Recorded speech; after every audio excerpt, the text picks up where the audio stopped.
But for sure I say, temple should rise to that level where it provides the knowledge of whole, everything. That is where churches are able to play their role.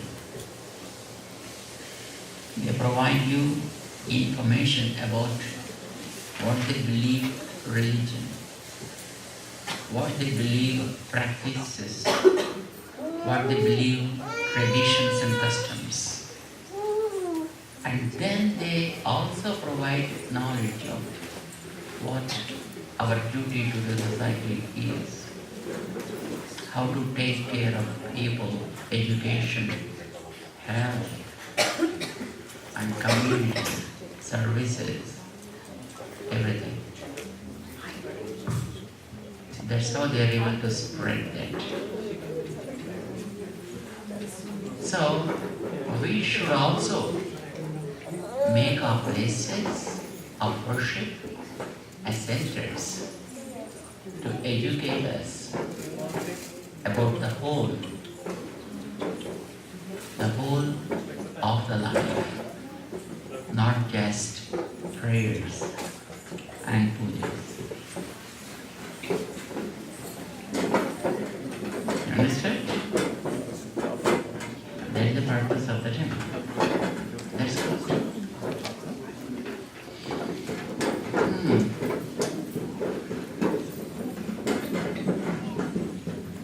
Now I'm going to ask you another question.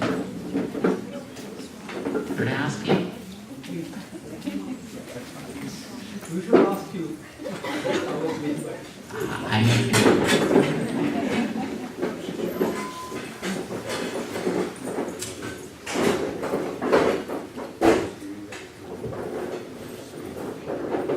The next question is,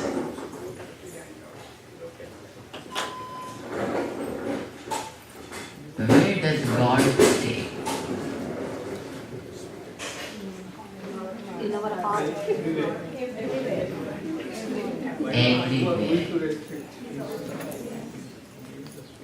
Then why do you need a deity?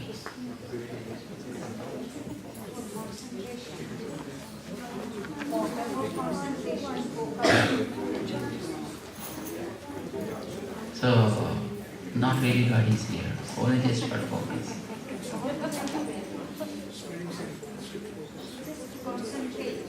That's all. Once you got the concentration, no, that's okay. But if at all you get concentration, then can you remove the deity?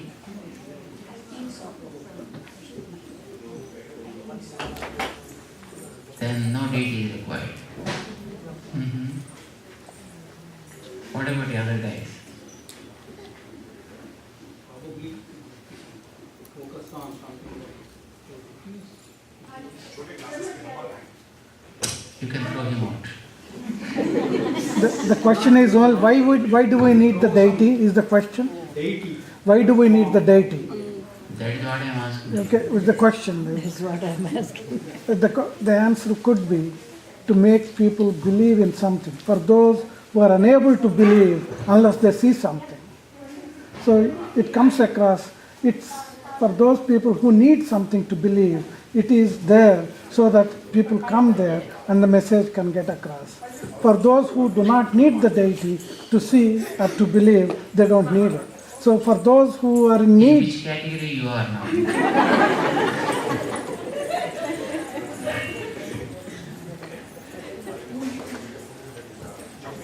in different times of my life, I was there everywhere.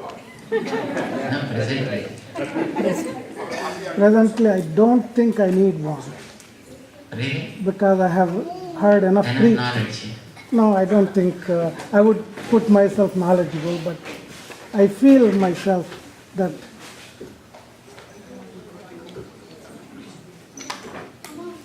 What is this?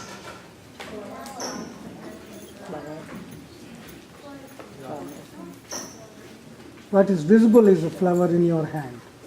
Oh, yeah. there's something invisible also.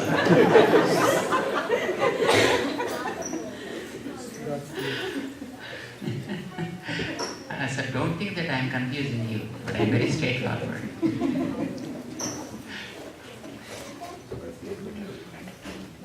Can you tell me what it is exactly?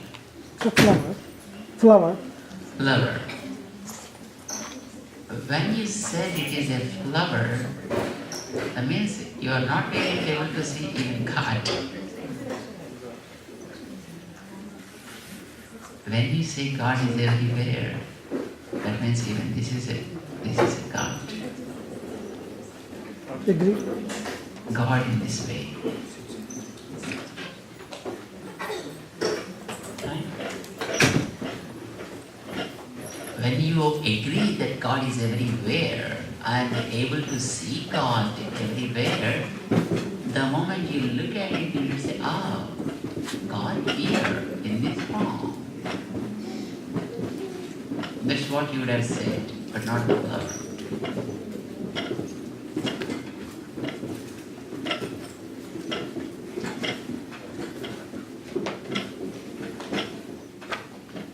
When you believe that God is everywhere, and then everything becomes His divine form. Right? Anything you see in this world, everything or you see in this world becomes His divine appearance and a form of God, no matter what it is.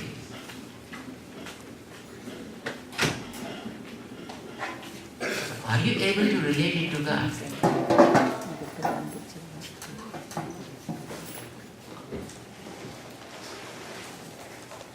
Even if you are able to relate, but still the physical form, the physical appearance, and the name you have given, and the acquaintance with the name and the form you have in mind, stop you only at the physical form of this object. It doesn't allow you to reach God. Isn't it? What's your name, you said? It may require some practice to That's see right. God in the flower. What's your name? My name, so people call me God. Oh, good, that's good. It's a humble way of telling it. Mr. Sudhakar, can you come here, please? Wait. Don't bring your body.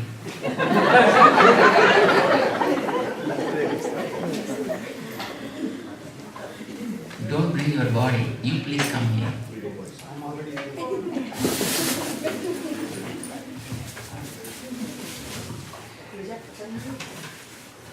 Look, I am seeing Mr. Sudhakar, and all of you also are seeing Mr. Sudhakar.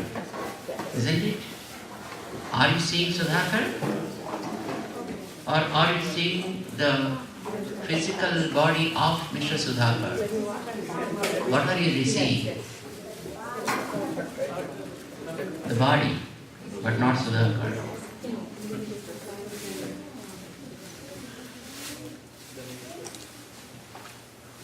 Yes.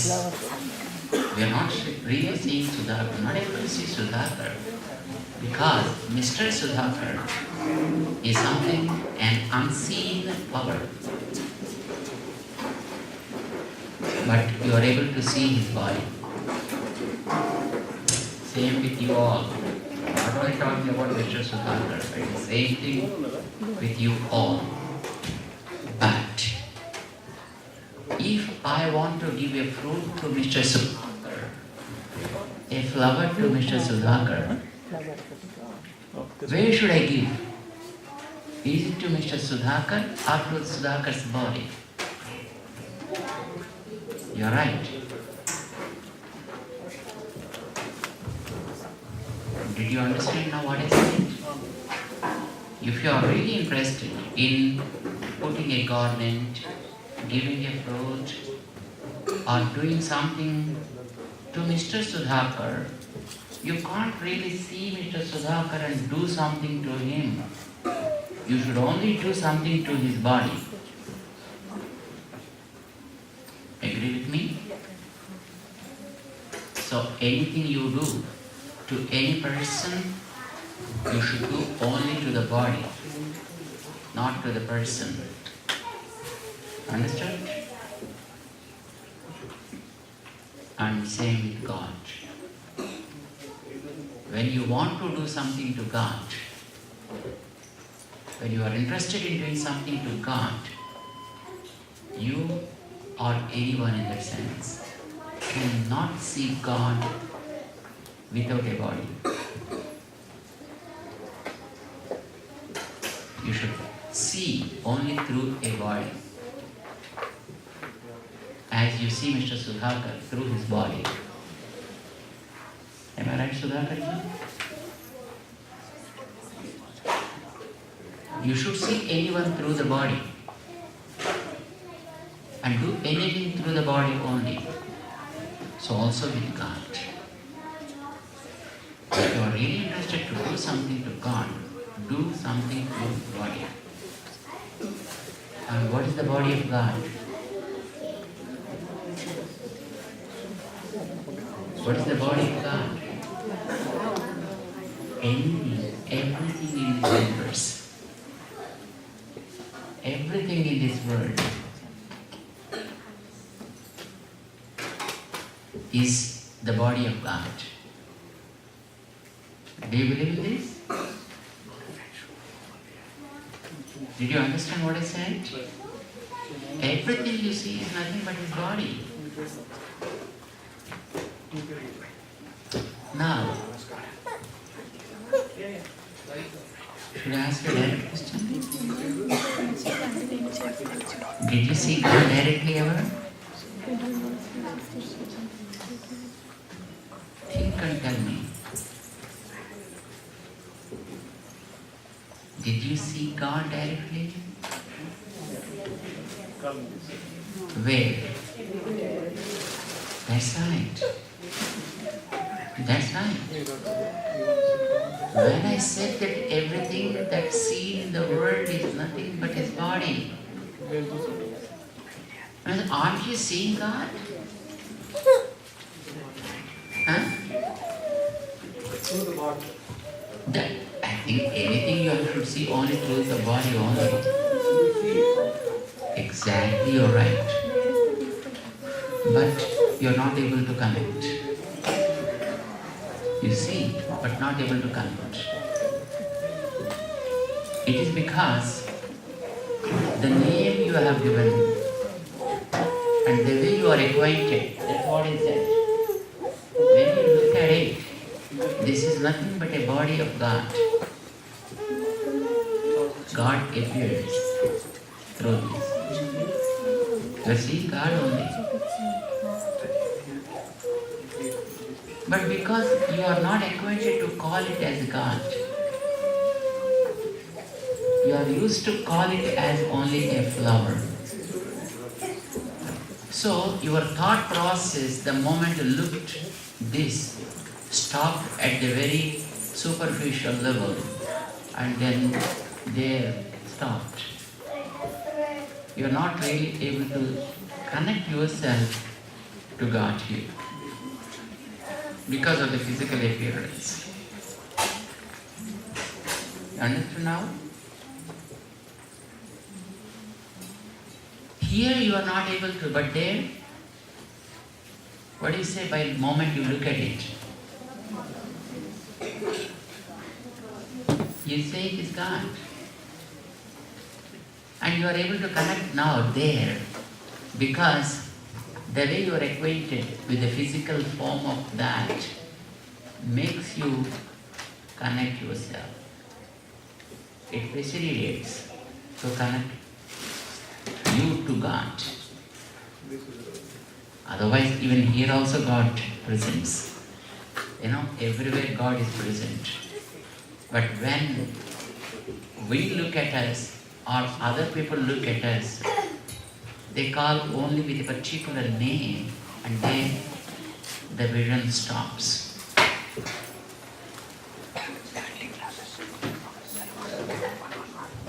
You are not able to really connect. And another thing is that your ego also plays a role there.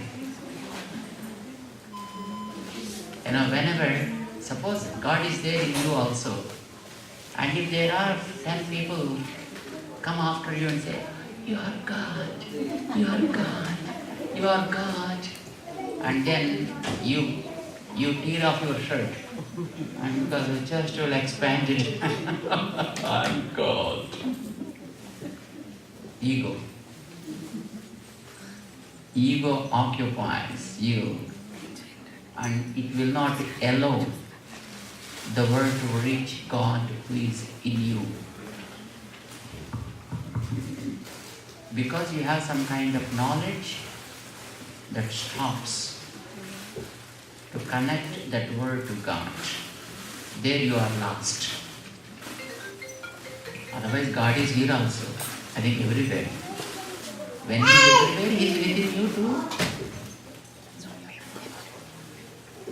But your ego is the blockage. There. The problem is with our own knowledge. But here, when you go and say, oh, you are God, no ego is there. So it directly connects you to God. God is pretty much there. As He is here, He is there too. As He is there, He is everywhere too. Or in other words, as He is everywhere, He is there too. But here it is easy to see. Otherwise it's not easy to see. It's not easy to feel also. Understand? When God is here and easy, do you think that it is not necessary to have a deity? Even after you are able to focus also?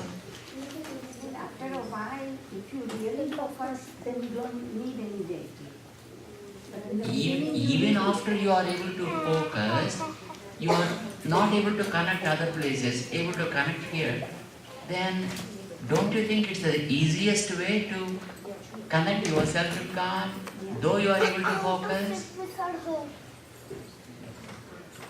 See, when your mom is there right in front of you, where you are able to just connect yourself, why you need a photograph and say, oh, Matre Namaha, Matre Namaha, Matre Namaha? When mom is right in front of you, just go directly and talk to her and do service there itself. Why you meditate upon your mother, just sitting somewhere alone? Is it really necessary? When mom is there right away? No. In the same fashion, when God is there right in front of you in the form of a deity, is it necessary to connect yourself somewhere in the meditation and somewhere just feeling the presence in everything? Is it really necessary? I think so. It's necessary. Why? In the beginning, maybe you concentrate. That's okay. I'm not talking about the beginning or ending. If you are really interested in connecting, wherever it is easy to connect, there you prefer first. But there is a respect, right? There is a respect, right? Even for the so-called people who are able to focus, see, or talk a great deal about the presence of God in an all-pervasive manner, even for them also, they see food as food, they see water as water, they see people as people, they see animals as animals, and they see money as money. That means, do you think that they are really able to focus? But there is also, like you said, the connection, right? If I said the same thing what you said, not a half of, in 5 minutes everybody will leave. But we need you to tell us. So there is a connection, there is respect. When you tell is the different. The same It's thing not when the I see person some. who says that. It's not the, it is the question of how you are able to relate, how you are able to realize that is all that matters. It is a question of realization. My point is, when you have water to drink in front of you in a nice bottle, why you have to look at the cloud to get pure water? Is it a wise act? No, I want good water, so I want to go to the clouds and get pure water. Is it a wise word to say? When you have water, no, just to be served right in front of you, just pick up and just drink and you will be happy. Done.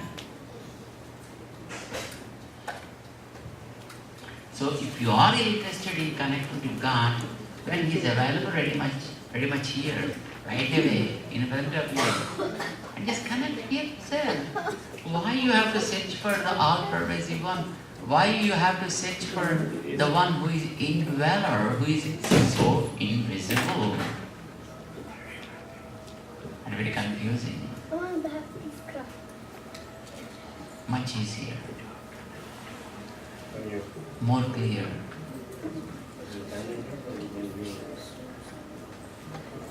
Even for the so-called highly matured ones, they don't go to other places than the deity. Do you know Mirabai? Did you hear anything about Mirabai? A highly realized devotee. She never saw God everywhere. She knows that God is everywhere. But she always connected herself to her Natwar Lord, who is a very little Krishna. Probably for the rest of the people, it's only just a clay statue. But for her, it is everything. And that statue is everything to her.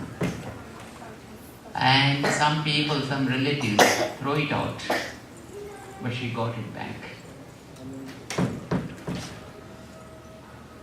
She used to speak, she used to feed, she used to dance, she used to sing.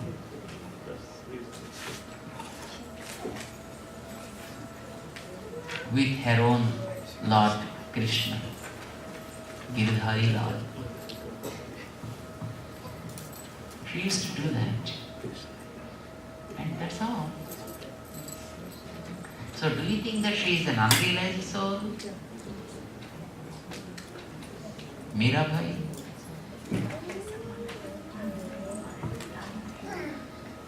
Non-realized soul. Or do you think that she is at the beginning level of the realization? But still, she was very much confined to her Natwar Lord.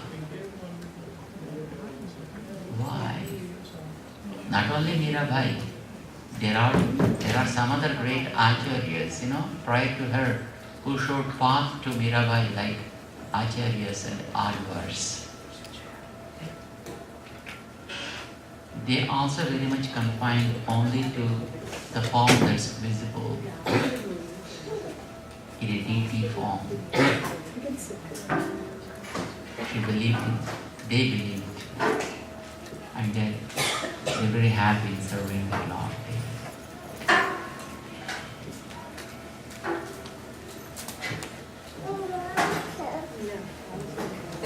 Now, again the question. Did you see God directly?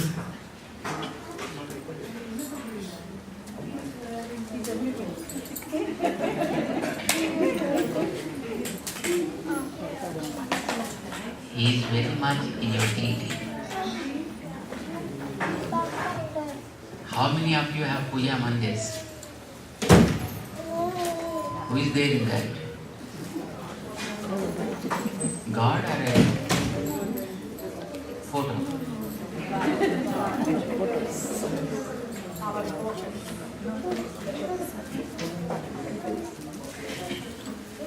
Is he real God or duplicate God?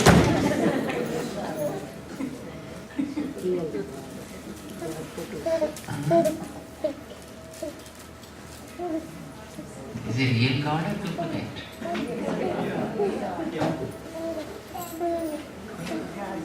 How we believe.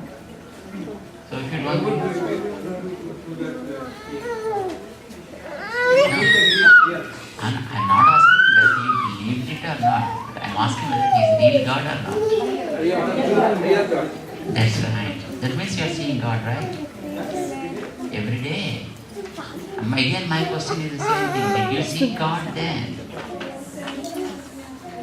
How many of you? And why didn't you raise your hand before? See, that's where we are. We are seeing God every day. We are doing things with God every day.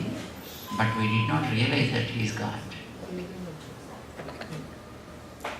Now, let me make a few things clear to you.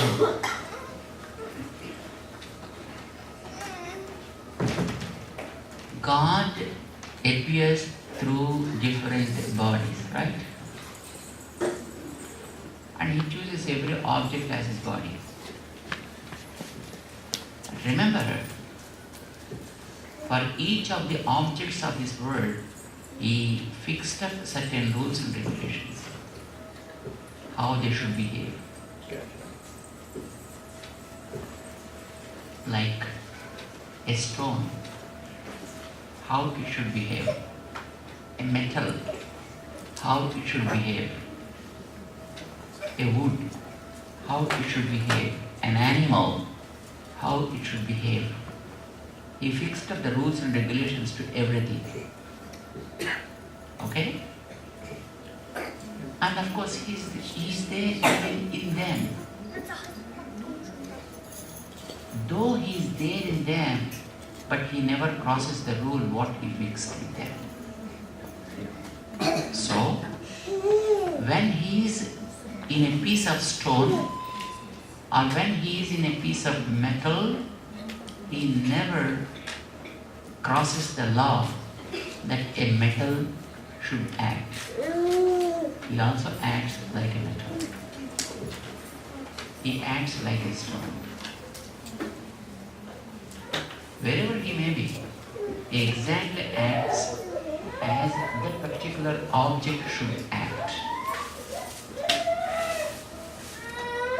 That is the reason why when He is in the form of a deity, never speaks, never moves, never eats, never does any activity.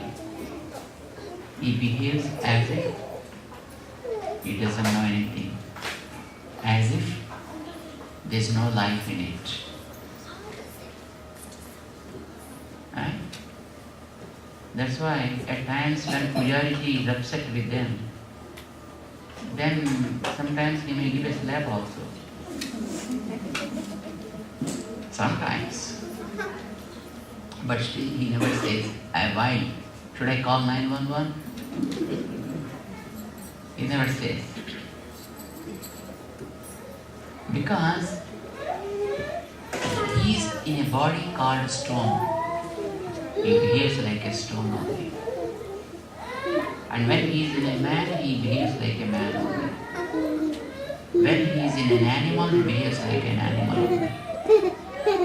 Because he fixes certain rules with each and every object of this world, he never crosses them. Though he made every rule, but he follows all the rules very strictly.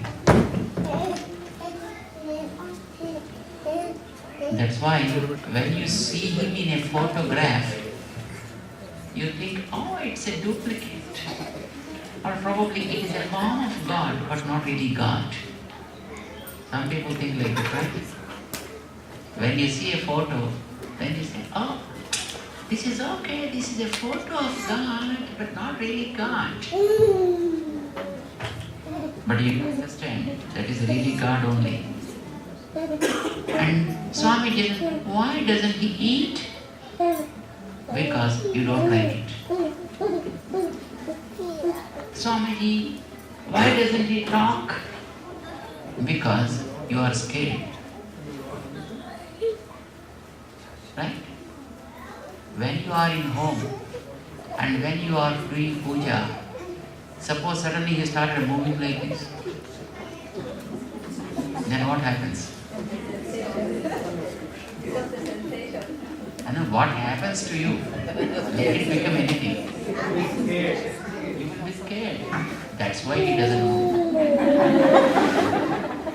Because God will be there not to scare you. Understand? God will be there to give you confidence, strength, faith, not fear. That's why he doesn't want to fear you.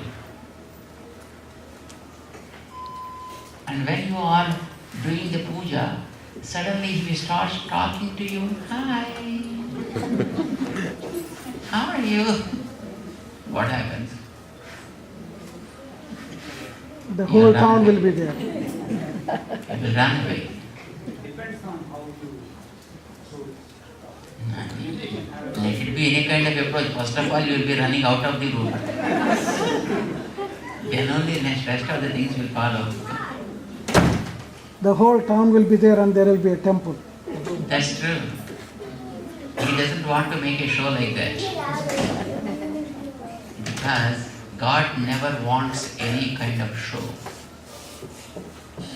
He doesn't like any kind of pompous show. He is very straightforward. And he is pretty natural. He wants to be simple. He doesn't want to make any show. And that's why he doesn't like it. So he doesn't want to create any kind of sensation as such.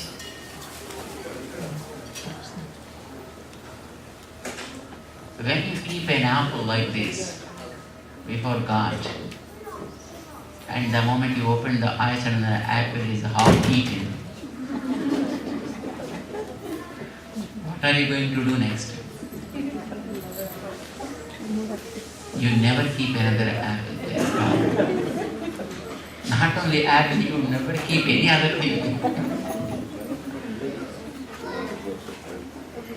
God is not hungry to eat your fruit. He wants to satiate your hunger. God comes not to take something from you. God comes to give you a lot. God doesn't want to eat something from you. God wants to feed you a lot. Understand?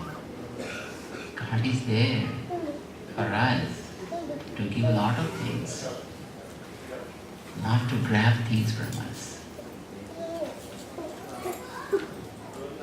Then Swamiji, why all these kind of pujas and stuff?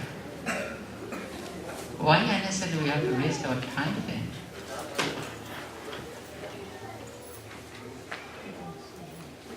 They are only for you. You keep anything with God, it comes to you only again in a purified form. You bring an apple, and what you take from God again? Why you change the name? What happened to call it as prasadam? You bring banana, but you don't take banana.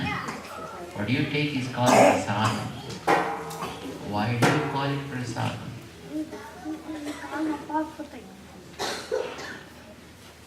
Why do you call it prasadam?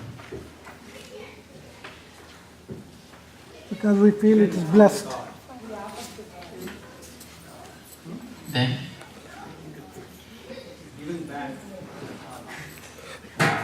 Anything given back is called prasada from anywhere.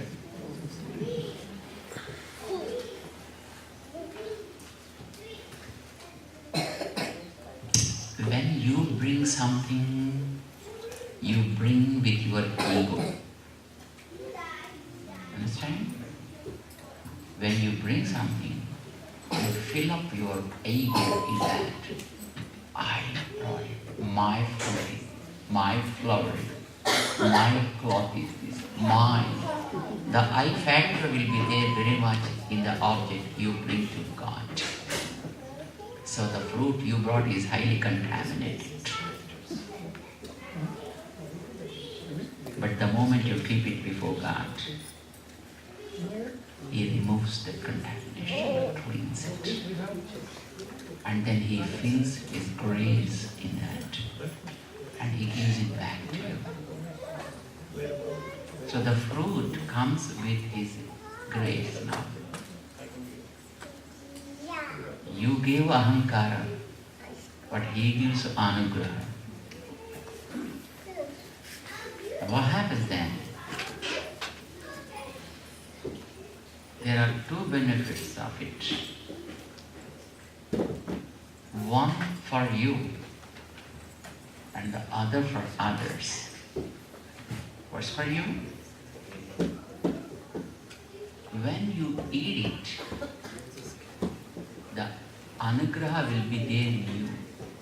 Of course, the fruit anyway goes in the form of waste. Anything, anything that is materialistic, again should get out of the body, should not stay in the body. It is dangerous. So it again will be released from the body, but the grace that you got will be there in you, which makes your aggressiveness cooled, pleasant, calmed. The calm state of mind, the quiet state of mind is called prasada. Prasadam, not a fruit or not a flower or anything, that's good. Prasadam is a quietness in the heart. It's called prasada. But this comes through God, or what you get from God. Because that something brings you that prasada, state of prasada, you start calling that particular object also as prasada. Prasadam means not a fruit or a flower. Prasada means the prasantata, the prasant man. That is called prasada. But the prasantata that comes through grace of God. And that grace comes through a fruit or a flower or anything that comes from God. That's why you call that up. So anything that you offer here becomes a container to give and also to take. When you give something that is here, probably not good things. But that's only the thing that you can do. But when you get back something, it's the grace that comes to us, which purifies us internally. What happens by purification? That also will tell you the second benefit of that. When you purchase a fruit, you only will eat it.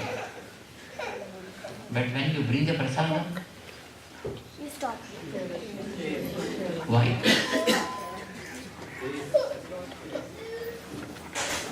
See, anything you call prasadam, you don't feel like eating all alone.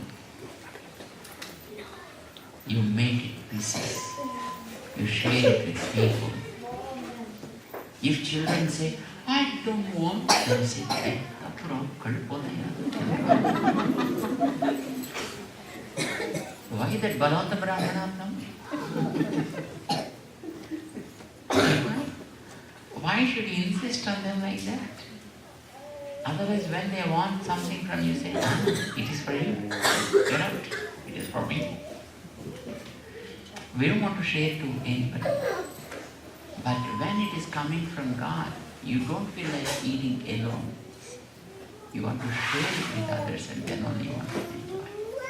See, Bhagavad Bhavana itself is such a great thing. It makes you feel generous in sharing good things with others. The very Bhavana itself is great. Understand? That is for the community's sake. Whether there is God, no God, forget about all those things. Understand? What the communist people say? Let things be shared with people. It's good. That's what the temple does. That's what God does. Whatever you think, you feel like sharing it with others. And without sharing, you can't enjoy it. I think that single bhavana itself is pretty much enough for preserving the Bhagavad Bhavana. Right? So there is no best place than temple to spread the communism. Understand? Temples are the best places for spreading this message of communism. I have a question, sir. We know that the flowers and the fruits are God's creation. Then why we have to offer that back to the God? I agree with the point, with the pleasantness and the thing, and sharing and everything. But why do you have to offer back to the God? We know that it's already created by God. So, Even if we offer it, we don't know the quantity is like, even if you offer one or two. So it will not be enough for him, right? okay, you're right. At least you're thinking in a better way. You are not able to offer really anything sufficiently to God. That is the reason why God appears for you in a way so that even you offer this much, He feels it is a lot. That's why He comes in a very small form to you. In your home, still in a very small form. If He is in the big form, you really won't be able to offer. Even you bring all the apples and all other fruits in the world available, still they won't come even to a single tooth. You know. But when He comes in a very small form and you bring this much apple, it's very big for Him. He says, oh, enough, done. He wants you feel that you are really doing something for which He chooses in the smaller form. He chooses a smaller form for you, or any form you like, in that sense. No matter how much it is. Sometimes you may be happy with this much of form, sometimes this much form, sometimes this big, sometimes that big. In Bhagavad Gita, He appeared like Krishna. And Arjuna thought, oh, you are very small. How come the whole world is in you? Then Krishna wanted to show him how big he is. And said, come on, look at it.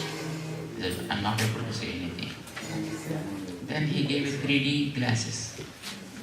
It's not 3D, probably it is an NA. You know? It's an ND glass. And then he was pretty much confused. Hey, where am I? I'm scared. Do you understand then how I am? Forget about understanding. First remove these glasses. I am very much scared. Then God said, remove. I am not able to remove even. Then God Himself removed the glasses. And then He said, you Krishna? He said that. when he appears, then we think, oh, he's very small.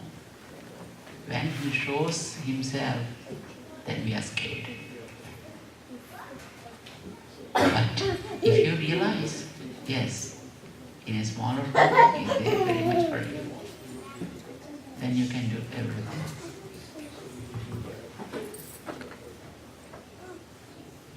Putana, do you know the name? One of our wonderful sisters.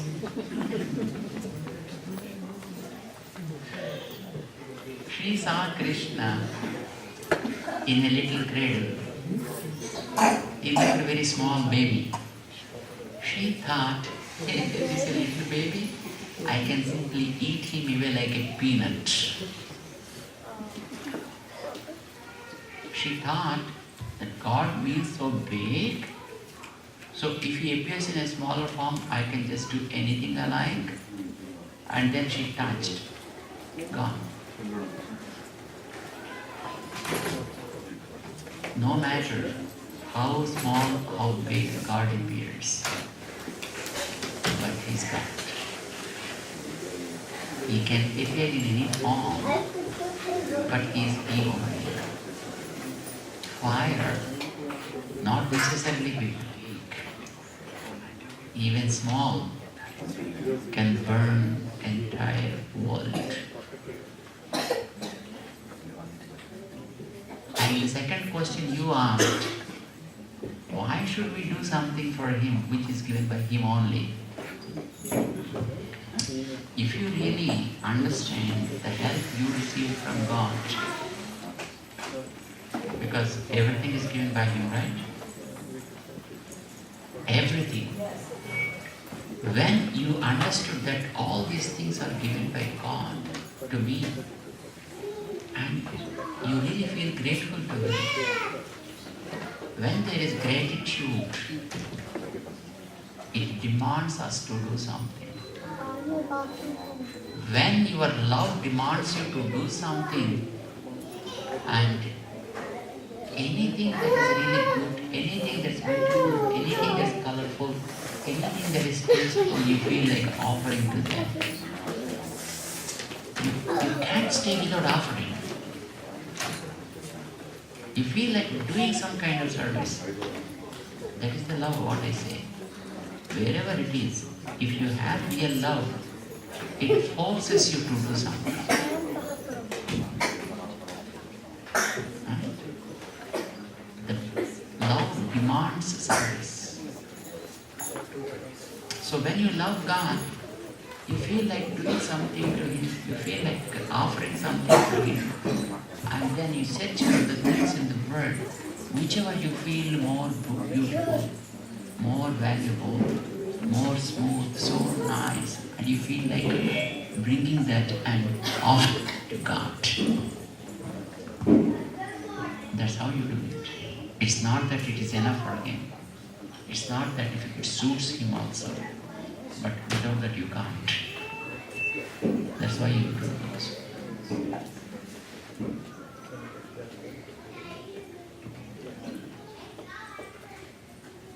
You understand that?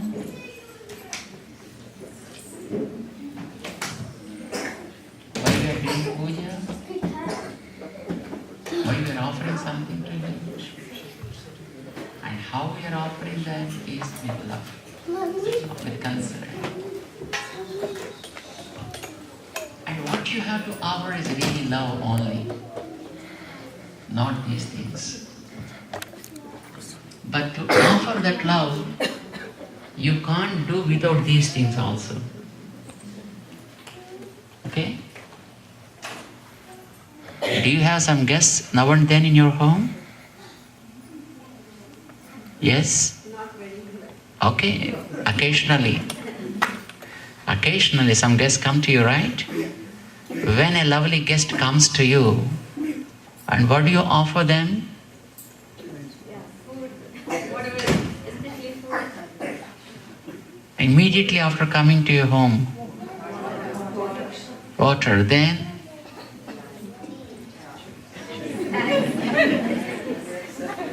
Don't you offer a cup of coffee? Huh? And okay, did you cook something and offered ever? Huh? Okay. So, did you offer because they don't have food in their home? No. Because that's the way just to show your concern for them, right? Okay. What did they eat then? Whatever I offer. It's really wonderful. And imagine that you prepared some dosa. Okay? You prepared some, you know dosa, right? Okay. You cooked some dosa. You wanted to offer the dosa. And they also eat only dosa. Yes? But how did you offer that dosa to them?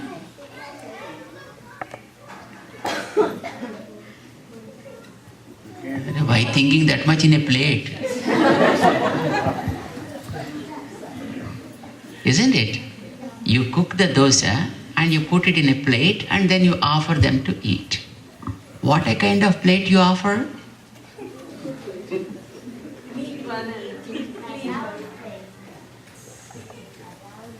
A round plate, probably made of paper. Or sometimes, it's a steel plate. And suppose if the President of America came to your home, imagine. And what a kind of plate you offer? I don't have silver, but I can offer a good one. A fancy plate. That's really nice. And even you offer a very rarest of the plates. And do you think that they eat the plate? What do they eat? And whatever the plate, they give it back to you. Imagine that you offered a silver plate. Okay? Then they thought, oh, silver is really good. And after eating the dosa, they kept the silver plate in their pocket and go. Do you allow them? He said, Maryada agar pettu povaya.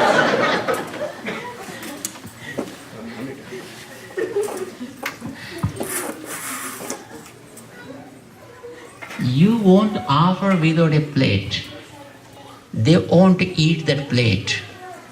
They return the plate to you. You need a plate because you can't cook the dosa and put directly in their mouth.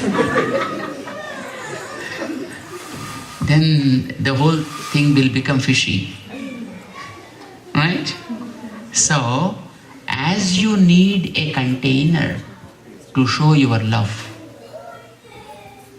they also only eat that is what you offered with love, but not the plate. So also to offer your love towards God, you need a container. A container made of flower, made of fruit, made of kumkum, made of water, made of cloths.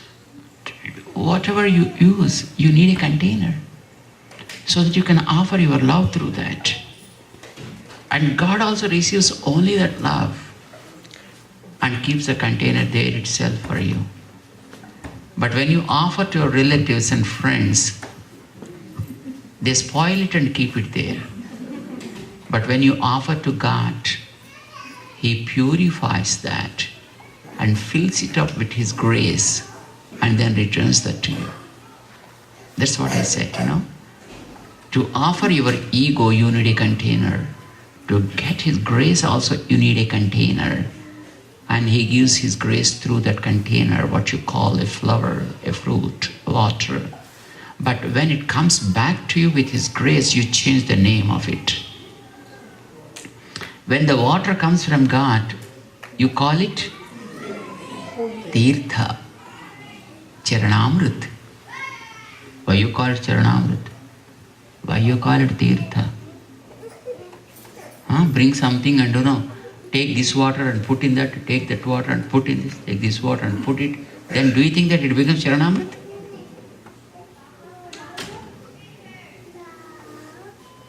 So when you offer something to God, then that becomes a Tirtha.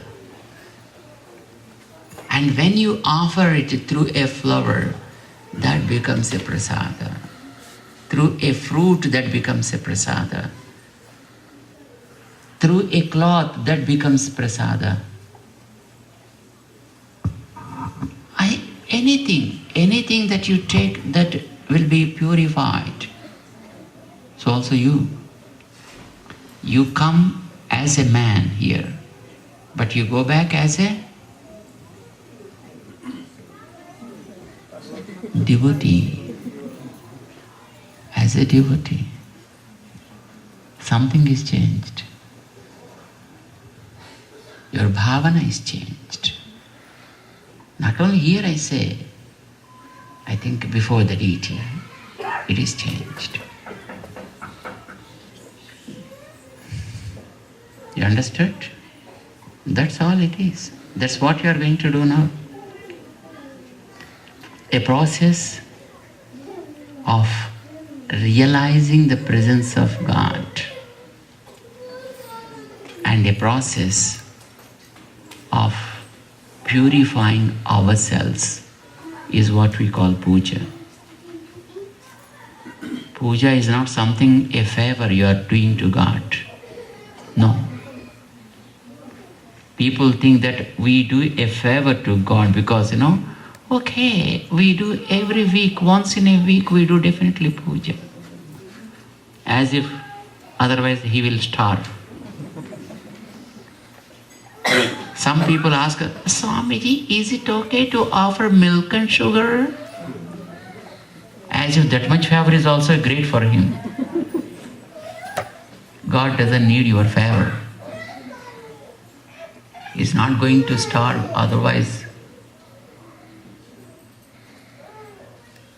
If you want to be purified, do it.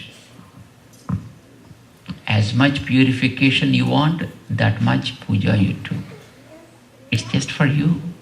It's not for him. But he's always there. Use it. Sun is always there. And if you like to use, you can use the power of the sun. Take the light of the sun. You can generate solar energy. You can generate electricity. You can dry your clothes. You can do many other activities with the power of the sun. He is there always, but how you use him, it's up to you.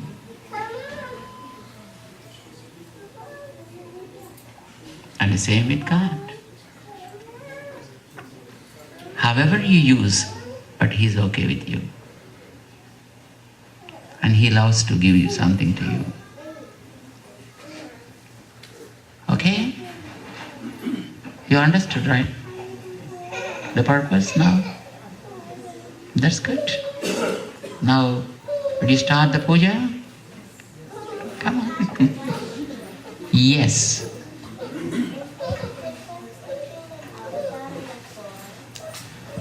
Form is avatara only.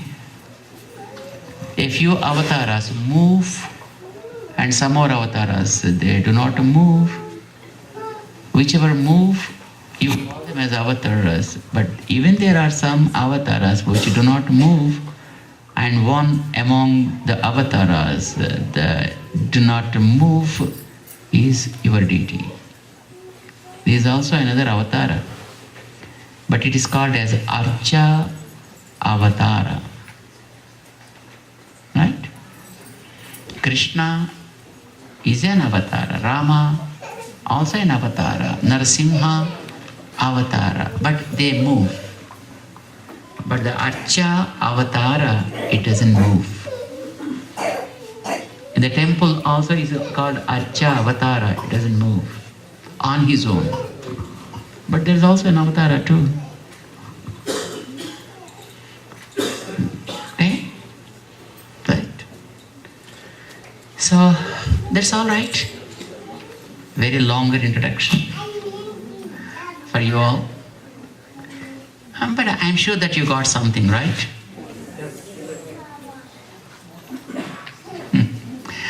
It's pretty interesting. And to keep it up, we follow a process, what you call puja. And you start the puja by doing Achamanam. then start it. Do you have water with you? And how to do Achamanam? And it is like this. You need to keep your hand in a Gokarna posture. Gokarna is like keeping your thumb at the bottom of middle finger, and then bend your index above the thumb.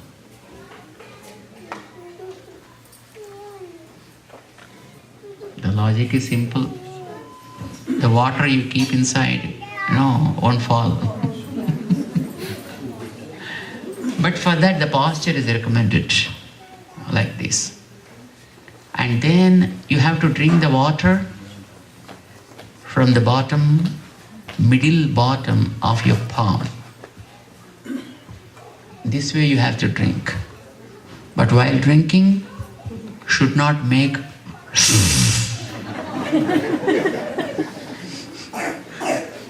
no sound.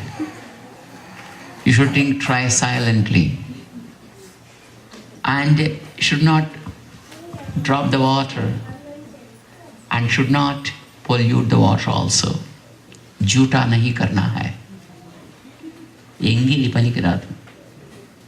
There is no word in English for engili because English has no engili.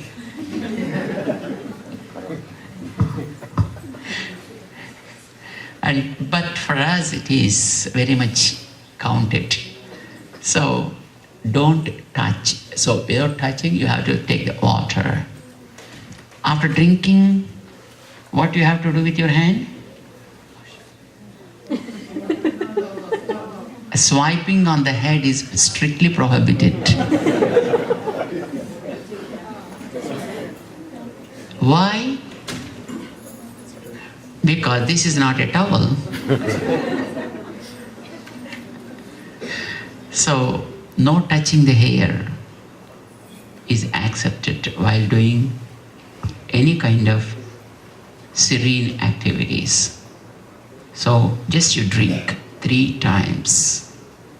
First, wash your hand and repeat, Achamya. Om Achyutaya Namaha. Achyutaya Namaha. Second time. Om Anantaya Namaha. Third time. Om Govindaya Namaha. This is how we drink 3 times. Right? And these are the 3 nectarious words to purify any kind of thing. And then they add strength to us. This is what Prahlada said. When father gave him poison to drink, he said, that's okay. And then he took Achyuta Ananta Govinda Namabhihi. So with all the 3 names, he just simply drank that. That's it. Nothing happened to him. So we use those 3 words. Okay? Now, let us sanctify our body with his divine names. We touch each part and sanctify that. First we touch on our right side, then left side. Okay? Om Kesavaya Namaha. Om Kesavaya Namaha. Om Narayanaya Namaha. Om Narayanaya Namaha. Om Madhavaya Namaha. Om Madhavaya Namaha. Om Govindaya Namaha. Om Govindaya Namaha. Om Vishnave Namaha. Om Vishnave Namaha. Om Madhusudanaya Namaha. Om Madhusudanaya Namaha. Om Trivikramaya Namaha.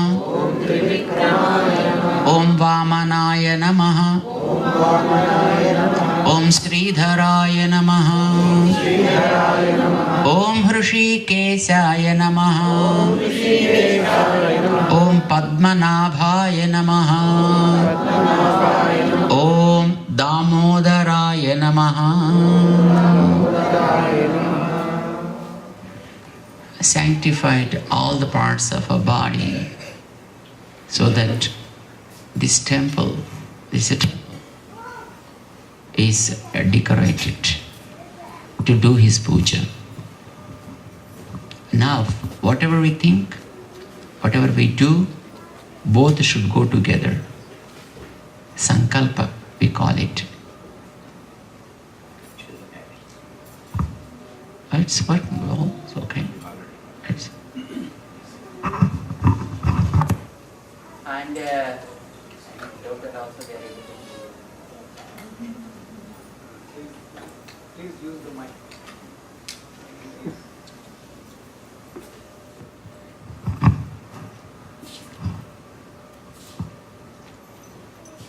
And we use both the hands and do the sankalpa, keeping the left hand up, right hand down in a cross. See, the right hand is up, and keep both of them on your right thigh. There the right hand is up. Okay? This is called Sankalpa Mudra. Mudra is a posture basically. Sankalpa Mudra is just you are saying something, you are taking an oath. And where you say three things. Where you are, when you are, why you are. These three form the Sankalpa. But where you are, you say at the universal level, not GPS, UPS. Universal positioning, you know? And that's what we say at the universal level. And time depends upon what you calculate. But we say the time according to the lunar calendar. Okay? But what is the purpose you're doing this puja? Why are you doing this puja? Just to serve him. That's it. You need not say any other thing than this. Just to serve him, that's all. And if you serve him with love, and he does anything that's needed. That's what we say. But we say all these things in Sanskrit language. Okay? Come on, let's repeat it. Sri Govinda, Govinda, Govinda. Sri Govinda, Govinda, Govinda. Sri Mahavishnoho. Sri Mahavishnoho. Ajnaya. Ajnaya. Pravartamanasya. Pravartamanasya. Adya Brahmanaha. Adya Brahmanaha. Dvitiya Parardhe. Dvitiya Parardhe. Sri Sveta. Sri Sveta. Varaha Kalpe. Vaivasvata Manvantare. Kali Yuge. Prathama Pade. Jambu Dvipe. America Khande. Illinois Rastre. What is the town? Champaign Urbana Nagare. Bhagavan Mandire. Bhagavan Mandape. Bhagavad Bhagavata. Acharya. Sannidhau. This is the place where you are. And the time. Asmin Vartamana. Vyavaharika. Chandramanena. Sri Prabhavadi. Shashti. Samvatsaranam. Madhye. Sri Manmathanama. संवत्सरे उत्तरायणे वसंत ऋतौ चैत्रमासे कृष्णपक्षे पंचम्यां शुभतिथौ ज्येष्ठा नक्षत्र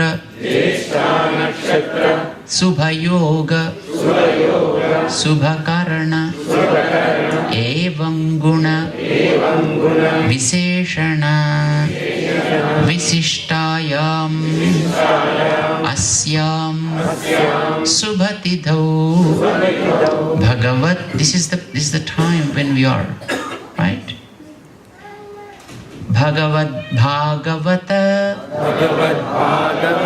आचार्य कैंकर्य रूपेण श्री लक्ष्मी नारायण पूजाम् अद्य करिष्ये. Touch water with your ring finger. Just touch the water, that's enough. When you chant the Sankalpa and you see that it reaches God through water, because water is our origin. We came from water. So we see that it reaches God through the water. And then we invite them. They are here, but from here they invite them there.